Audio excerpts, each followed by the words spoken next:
चलो प्यारे बच्चों, कैसे हो? बहुत अच्छा। मैं समझता हूँ कि आप बहुत अच्छे होंगे। अब क्या है ना, हम लोग ग्रेविटेशनल चैप्टर का अब नया टॉपिक्स है orbital velocity of A satellite. उसके साथ उसका टाइम पीरियड, उसकी हाइट, उसका लीनियर मोमेंटम, ये 3-4 एक्सप्रेशन को निकालेंगे। अब क्या है ना, प्रिंसिपल ऑफ लॉन्चिंग सैटेलाइट किस बात पर निर्भर करती है, इसको थोड़ा सा समझ लेते हैं। प्रिंसिपल ऑफ ए लॉन्चिंग ए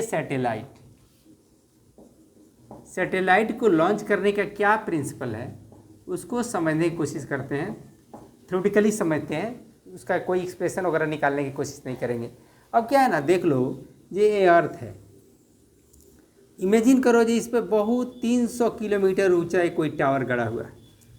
यहाँ से कोई बॉडी को आप यहाँ से प्रोजेक्ट करते हो, थ्रो करते हो, तो कम वेलोसिटी से करोगे तो ये जाके अर्थ पर आ जाएगा, और थोड़ा और करोगे तो वही ऐसे आ जाएगा, और करोगे तो और अर्थ को सरफेस को मिस कर जाएगा।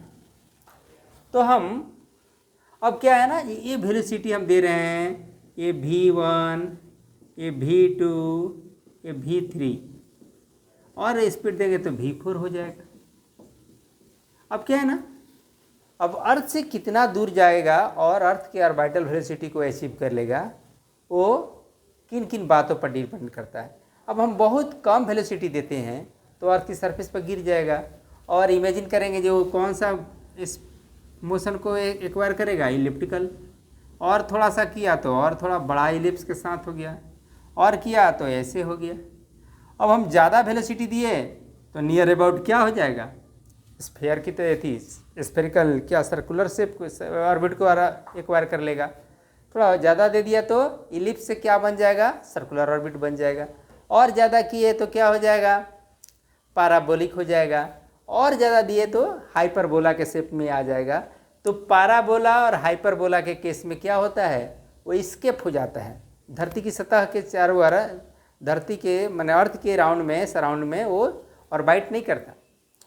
अब इलिप्टिकल ऑर्बिट नियर अबाउट कह सकते हैं सर्कुलर ऑर्बिट जब एक्वायर कर लेता है, तो अर्थ के ऑर्बिट में क्या करने लगता है, ऑर्बिटिंग करने लगता है, यानी उसको एक सर्कुलर पाथ को अचीव करके उस पर मूव करना शुरू कर देता है। तो ये प्रिंसिपल है।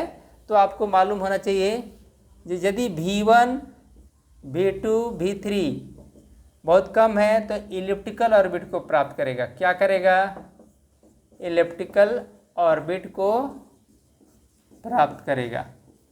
लेकिन हमको क्या चाहिए, नियर अबाउट सर्कुलर ऑर्बिट। तो हम इतना स्पीड देंगे तो ये भी ऑर्बिटिंग के लिए कंडीशन सही नहीं है। इसका रेडियस क्या होगा, कभी इसका मेजर एक्सिस की तरफ इसका रेडियस बड़ा हो जाएगा, तो ये कोई खास जो सर्कुलर टाइम पीरियड है उसको फॉलो नहीं कर पाएगा। तो यहाँ पर हम लेते हैं जो इतना स्पीड से फेंक देते हैं को नियर अबाउट, पूरी की 100% सर्कुलर ऑर्बिट नहीं होता, लेकिन 99% क्या हो जाएगा, सर्कुलर ऑर्बिट को अचीव कर लेगा। तो अर्थ के सराउंडिंग में क्या करने लगेगा, ऑर्बिटिंग करने लगेगा, सर्कुलेट करने लगेगा, और एक सैटेलाइट की तरह काम करने लगेगा। तो अब चलिए अब आगे बढ़ते हैं। तो ऑर्बिटल वेलोसिटी निकालने के लिए हमको क्या एक्सप्रेशन अब निकालेंगे, ये ऑर्बिटल वेलोसिटी के लिए क्या एक्सप्रेशन है, वो किन बातों, पहले जब बॉडी कोई अर्थ के सराउंडिंग में रिवॉल्व करता है तो उस पर क्या होना चाहिए, और वो भी सर्कुलर पाथ को अचीव कर लेता है। ये अर्थ है, इसके सराउंडिंग में क्या कर रहा है, वो इसके सराउंडिंग में क्या कर रहा है, सर्कुलर पाथ पर क्या कर रहा है, रिवॉल्व कर रहा है। तो मान लो ये रिवॉल्व कर रहा है, ये रिवॉल्व कर रहा है। इसके फिगर बनाने की कोशिश करते हैं, ए समझ में आ रहा है। फिगर थोड़ा भींग जाता है, बोर्ड तो नहीं चलता है, ये जल्दी से बना दिया। ये बना दिया।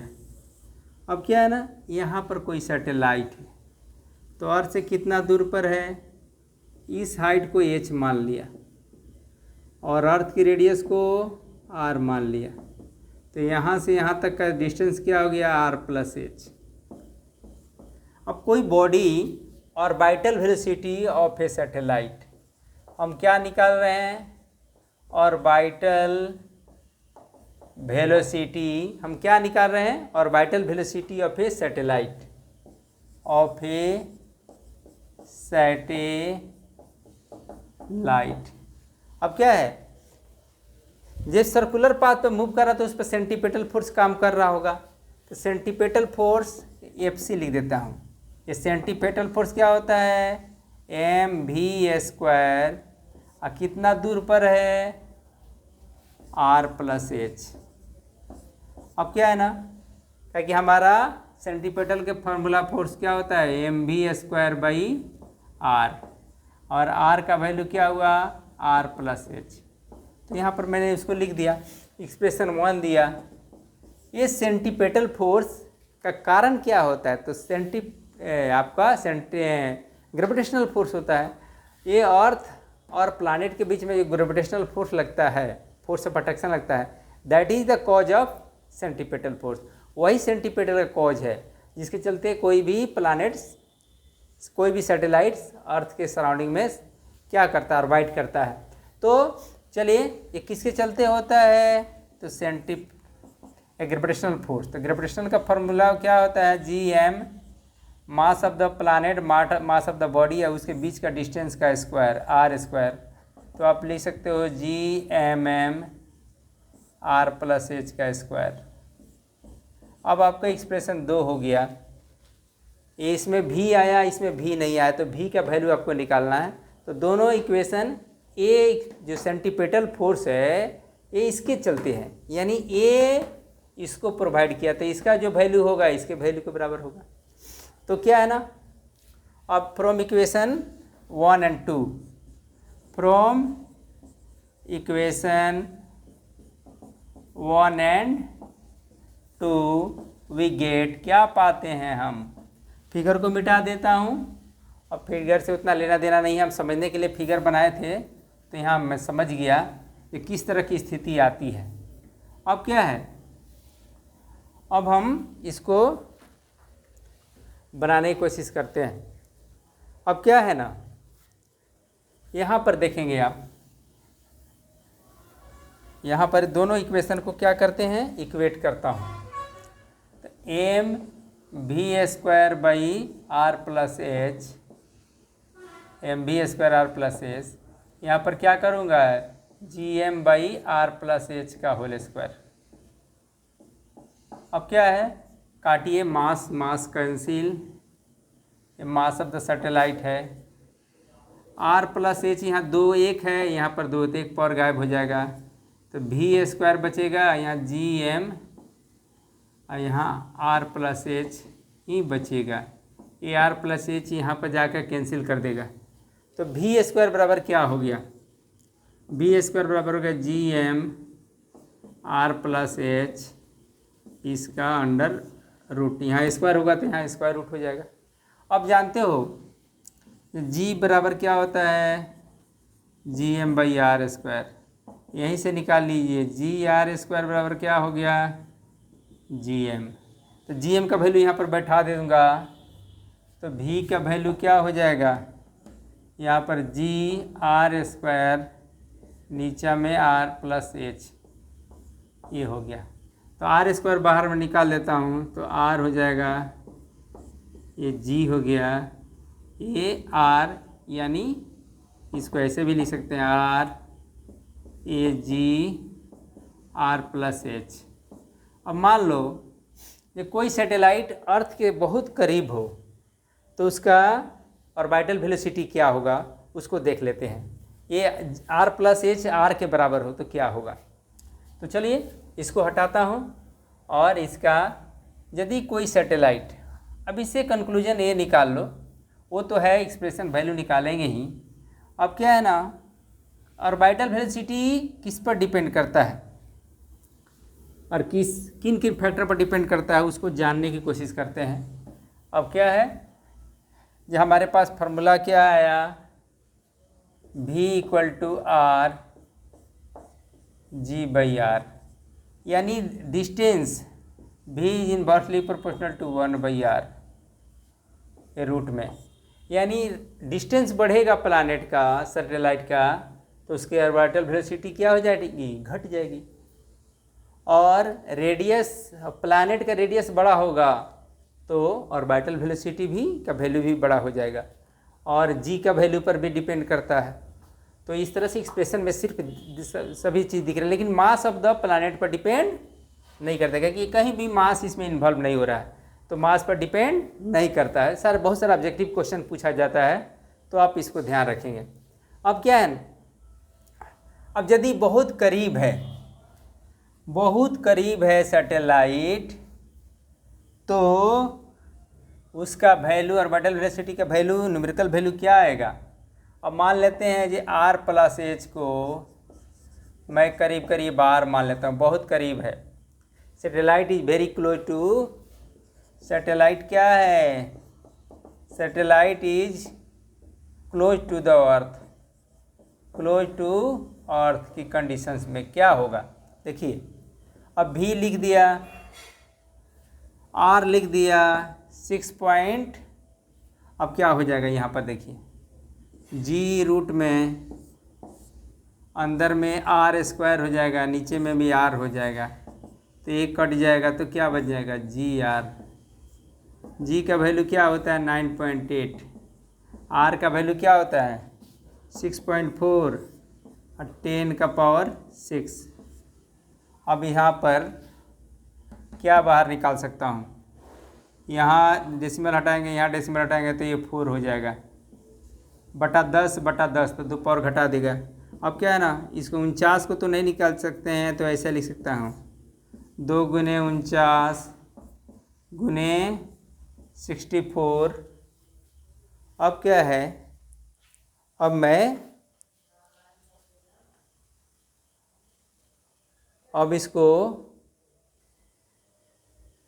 अब चलिए अब इसका कैलकुलेशन करना है।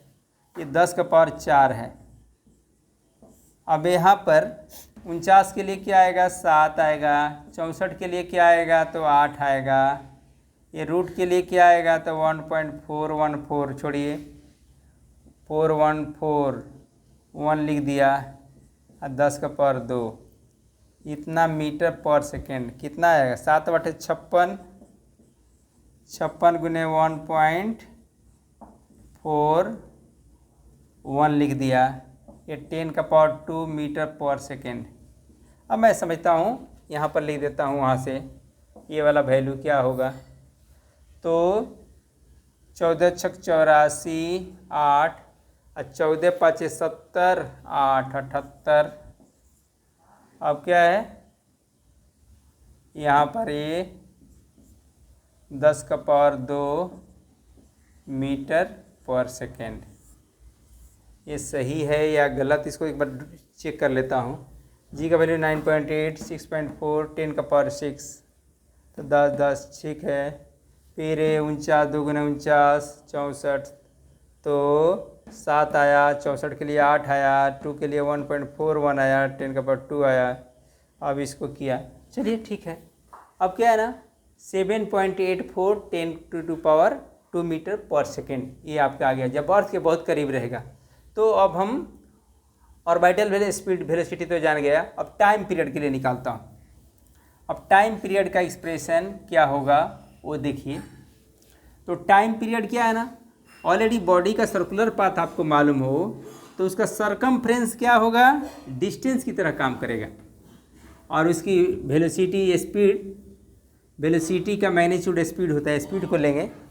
अब क्या है, थोड़ा सा इसको मिटा दूं और टाइम पीरियड हम तुरंत निकाल लेते हैं। चलिए टाइम पीरियड, टाइम बहुत आसान चीज़ है टाइम पीरियड। अब मान लेते हो ये अर्थ है, इसके चारों तरफ घूम रहा है, रेडियस क्या है r है, तो 2πr हो गया ये डिस्टेंस। स्पीड कितना है भी है, तो टाइम पीरियड का मतलब वन सर्कुलर एक बार रिवॉल्व करेगा, एक बार पूरा चक्कर लगाएगा तो कितना टाइम लेगा। तो एक बार चक्कर लगाएगा तो कितना डिस्टेंस करेगा 2πr। किस वेलोसिटी से जाएगा तो v।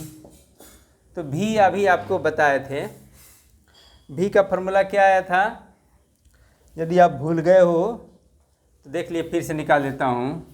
mv²/r gmm/r²।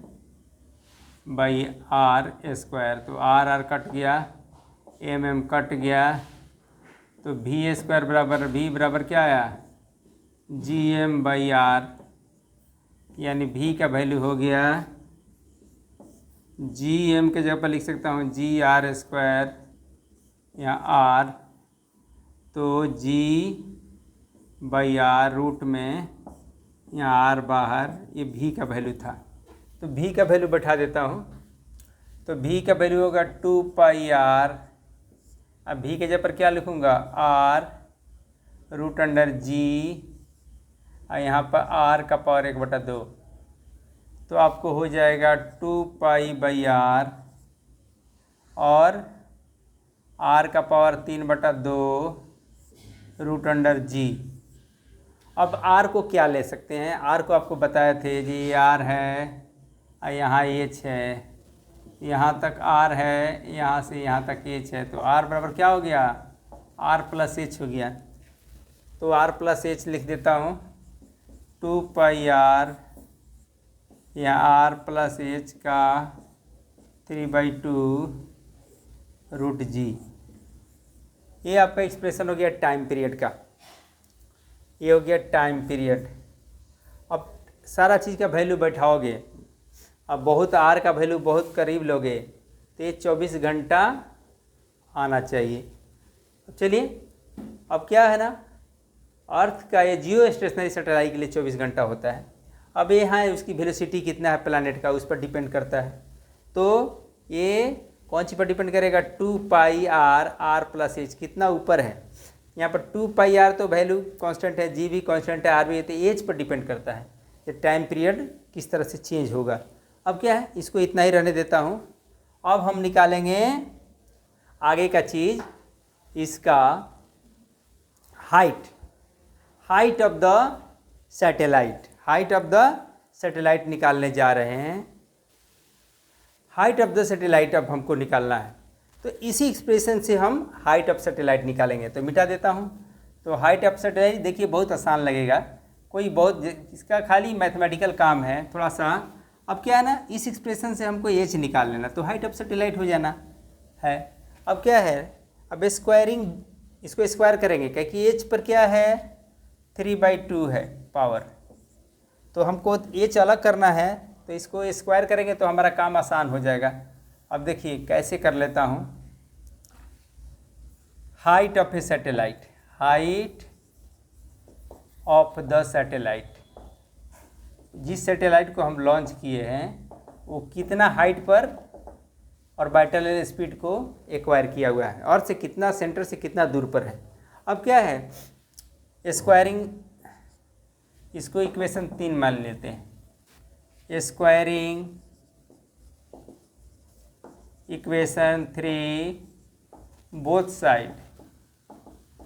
साइड इसको स्क्वायर कर देता हूँ तो क्या आता है। तो चलिए, यहाँ t² हो जाएगा,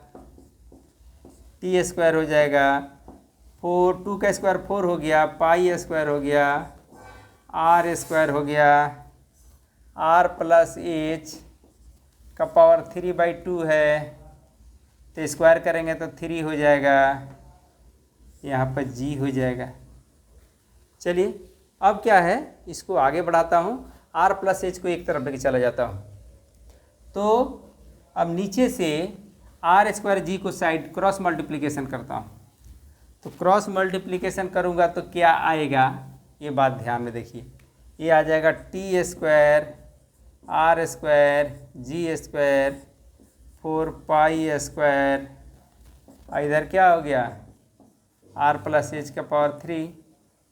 अब यहाँ से हम पावर हटाएंगे तो इधर जाएगा ये पावर, तो क्या होगा, ये पावर हटेगा तो यहाँ पर 1/3 आ जाएगा। और हमको एच निकालना है। एच निकालना है तो क्या होगा, टी स्क्वायर आर स्क्वायर जी 4 पाई का स्क्वायर ये 1/3। अब क्या है माइनस आर, एच को रहने दिया, आर को इधर लग जाए, माइनस आर हो गया। अब इस तरह से इसका कैलकुलेशन करने में थोड़ा सा टाइम लग सकता है, लेकिन हम इसका कैलकुलेशन निकालेंगे लास्ट में। ये हाइट अटेंड एक्सप्रेशन निकाल दिया, अब इसका वैल्यू निकालूंगा थोड़ा सा बाद में। ये हाइट कम से कम हाइट इतना अटेंड कर ले तो ऑर्बिटिंग करते रहेगा। अब क्या है, अब लीनियर मोमेंटम क्या होगा, एनर्जी क्या होगा, टोटल एनर्जी, और लास्ट में इसका हाइट निकालेंगे। ठीक है, अब क्या है, अब हम देखते हैं, आपको चाहिए linear momentum. Linear momentum, linear momentum mass into velocity, linear angular momentum निकालें तब क्या होगा। लीनियर एंगुलर मोमेंटम निकालना था, लीनियर एंगुलर मोमेंटम, चाहे एंगुलर मोमेंटम ही कर देते हैं। एंगुलर मोमेंटम, एंगुलर मोमेंटम का फार्मूला क्या होता है, आपको एंगुलर वेलोसिटी, एंगुलर मोमेंटम का फार्मूला आपको पास है, उसको थोड़ा देख लेता हूँ।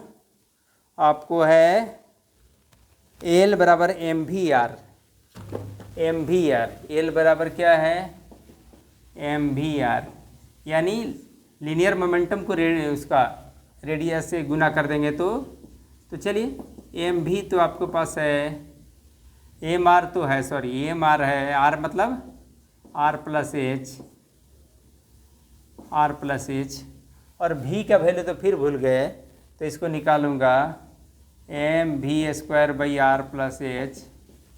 यहाँ क्या होता है G M M R plus H, तो आर प्लस एच का स्क्वायर होता है यहाँ पर, तो एक पावर कट गया।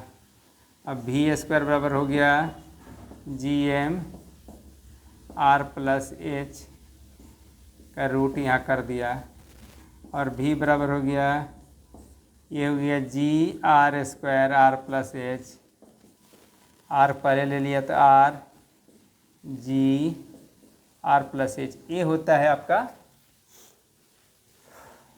भी का वैल्यू। तो यहाँ पर आर ले लिया और यहाँ पर क्या ले लिया जी आर प्लस एच। अब यदि हम आर प्लस भी एम आर ही मानता हूँ, आर प्लस एच को, ये आर हो गया, रूट जी हो गया और रूट आर हो गया, तो क्या हो जाएगा एम आर और आर जी हो जाएगा। एक्सप्रेशन हो गया आपको एंगुलर मोमेंटम का। अब टोटल काइनेटिक एनर्जी, सारा फार्मूला निकाल लेते हैं, जब बाद में उसका वैल्यू निकालेंगे। अब क्या है टोटल एनर्जी, तो टोटल एनर्जी में कौन कौन एनर्जी शामिल होता है, टोटल एनर्जी में आपको शामिल होता है काइनेटिक एनर्जी और पोटेंशियल एनर्जी। तो टोटल एनर्जी निकालना है तो पहले काइनेटिक एनर्जी निकालेंगे। अब total energy of the orbiting satellite, total energy किसका, for a orbiting satellite, orbiting मतलब जो ऑर्बिट कर रहा है, जो मूव कर रहा है, जो सर रिवॉल्व कर रहा, total energy for a orbiting satellite क्या आएगा, ए है सैटेलाइट अर्थ और ए रिवॉल्व कर रहा है, तो इसका डिस्टेंस क्या है ए, यहाँ से आर, इसका मास एम है।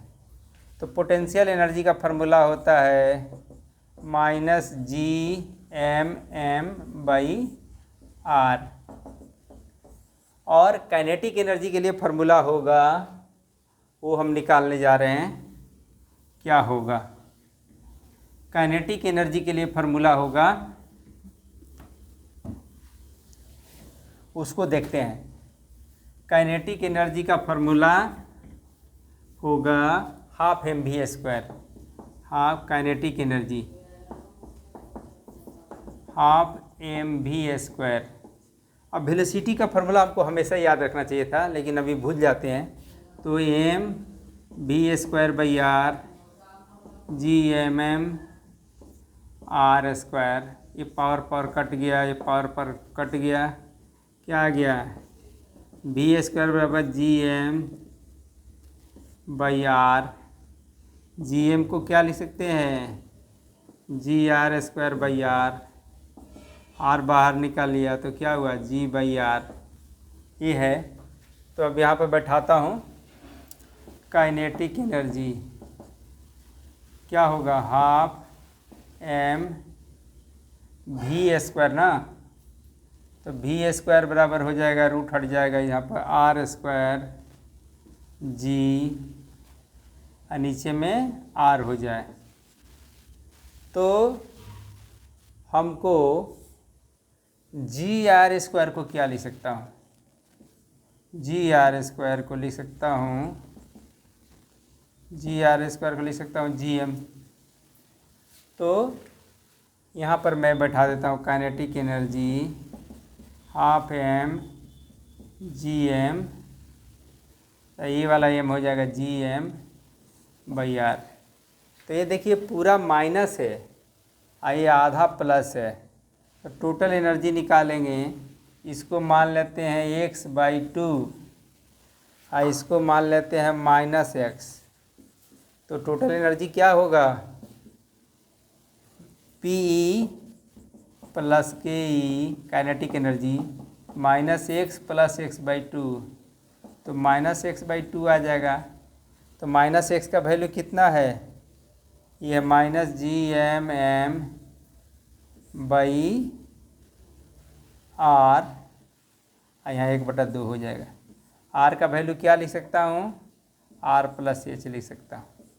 तो अभी तक देखा आपने ये हम किस तरह से हमने कोई सैटेलाइट का orbital velocity, time period, height, उसका एंगुलर मोमेंटम और साथ ही एंगुलर वेलोसिटी, उसके बाद उसकी टोटल एनर्जी के लिए एक्सप्रेशन निकाला। अब क्या है ना, अब यदि आपके पास फार्मूला हो जाता है तो आप न्यूमेरिकल बनाने के लिए आपको ज़्यादा परेशानी नहीं है, आप उस न्यूमेरिकल फार्मूला को यूज करके न्यूमेरिकल भी बना सकते हो। अब क्या है, अब हम चलेंगे time period of A satellite. अब हाइट ऑफ ए सैटेलाइट का कैलकुलेशन करेंगे जी कितना होना चाहिए। चलो बच्चों, अब क्या है ना, हमारे पास हाइट ऑफ ए सैटेलाइट का, अब जियो स्टेशनरी सैटेलाइट का हम हाइट निकाल जा रहे हैं। तो जियो स्टेशनरी सैटेलाइट क्या होता है, तो अर्थ के रोटेशनल स्पीड के साथ अर्थ ऐसे ऐसे रोटेट करता है, जैसे मान लो ये अर्थ है, ये अर्थ है, ये ऐसे ऐसे घूम रहा है, तो इसके साथ ही ऐसे ऐसे घूमेगा। तो जहाँ जहाँ ये रहे, एक पॉइंट को ले लीजिए, टारगेट ले लीजिए, इसके हमेशा उसी के सामने रहेगा, ऐसे ऐसे आते रहेगा। तो 24 घंटा में एक बार वो रिवॉल्व कर जाएगा। यानी टाइम पीरियड कितना हो गया जियो स्टेशनरी सैटेलाइट के लिए, टाइम पीरियड 24 घंटा। तो T = 24 गुने 3600 हुआ, इसका स्क्वायर करना होगा, सेकेंड में बदला। R का वैल्यू हुआ 6.4 10⁻⁶, इसका भी स्क्वायर करना होगा। एक बात ध्यान दीजिए, इसका पावर 1/3 भी होता है, 1/3 भी होता है, छूटा हुआ था, ठीक है। अब क्या है, R है, तो A हो गया। G का वैल्यू क्या होगा, 9.8। अब यहाँ पर होल पावर क्या लिखेंगे, होल पावर लिखेंगे 1/3, नीचे में हमारा हो जाएगा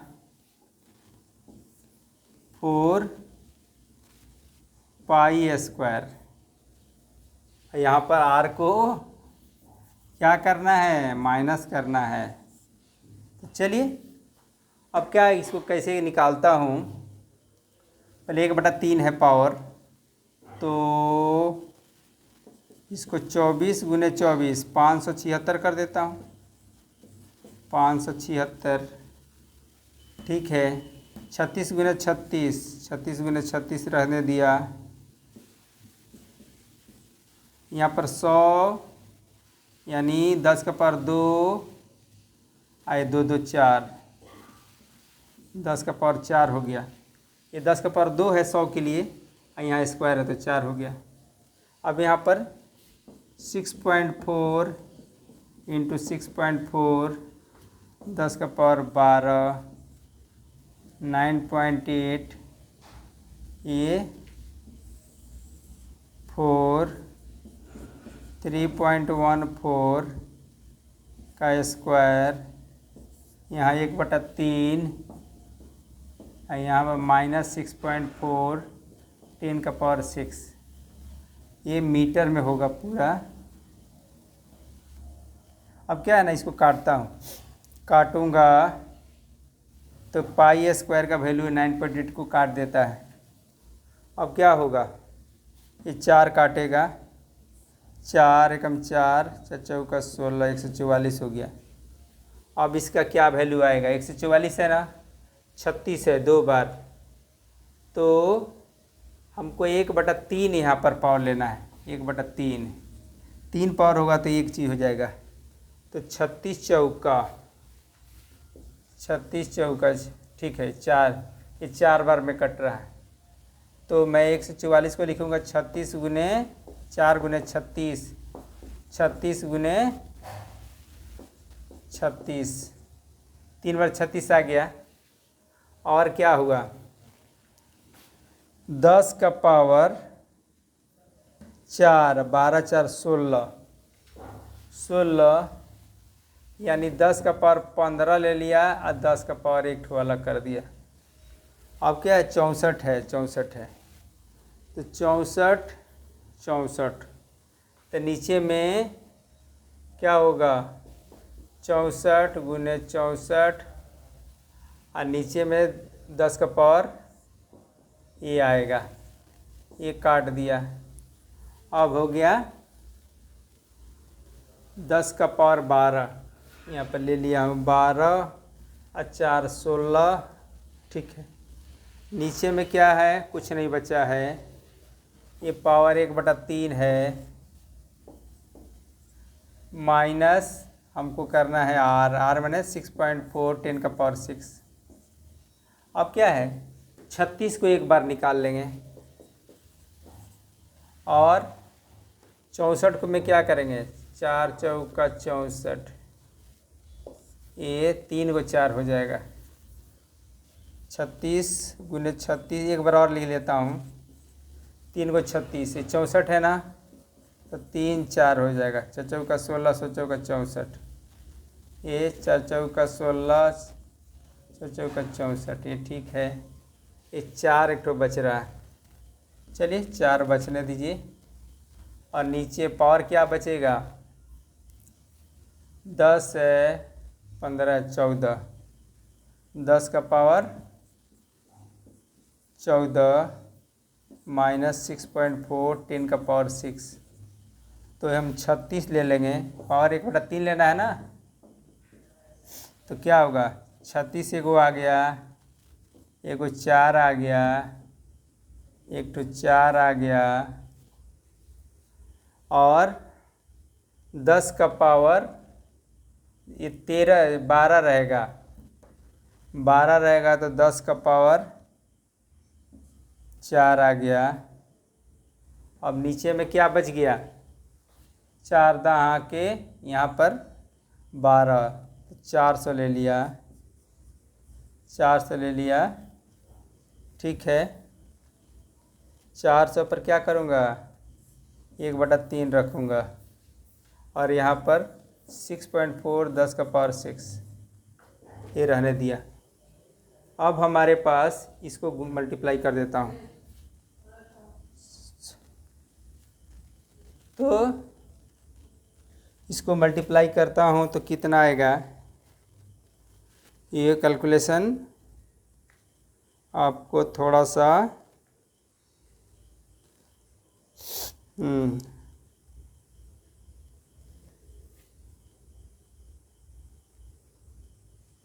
ठीक है। अब क्या है, 400 का कौन चीज़ से गुना करूँगा, जो 400 आएगा, इसको कर लेते हैं 400 का क्यूब रूट, तो 20 20 4 सना 10, आपको 100 के लिए 400 के लिए होगा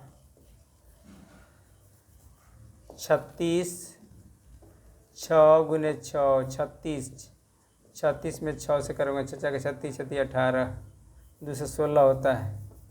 7 में 49, 49 में 7 से करेंगे तो 7 9 63, 7 का 28, 28 6 34, 8 से करता हूँ 8 28 64, फिर 8 से 8 चौका 32 और ये 7.5 ले लेता हूँ। 7 में 3 7 9 63 और 7 चौका 28 34, 8 में क्या होता है 64, चौका 32, 8 6 48 3 51, यानी 7 और 8 के बीच में होगा, यानी हम इसको 7.5 ले सकता हूँ।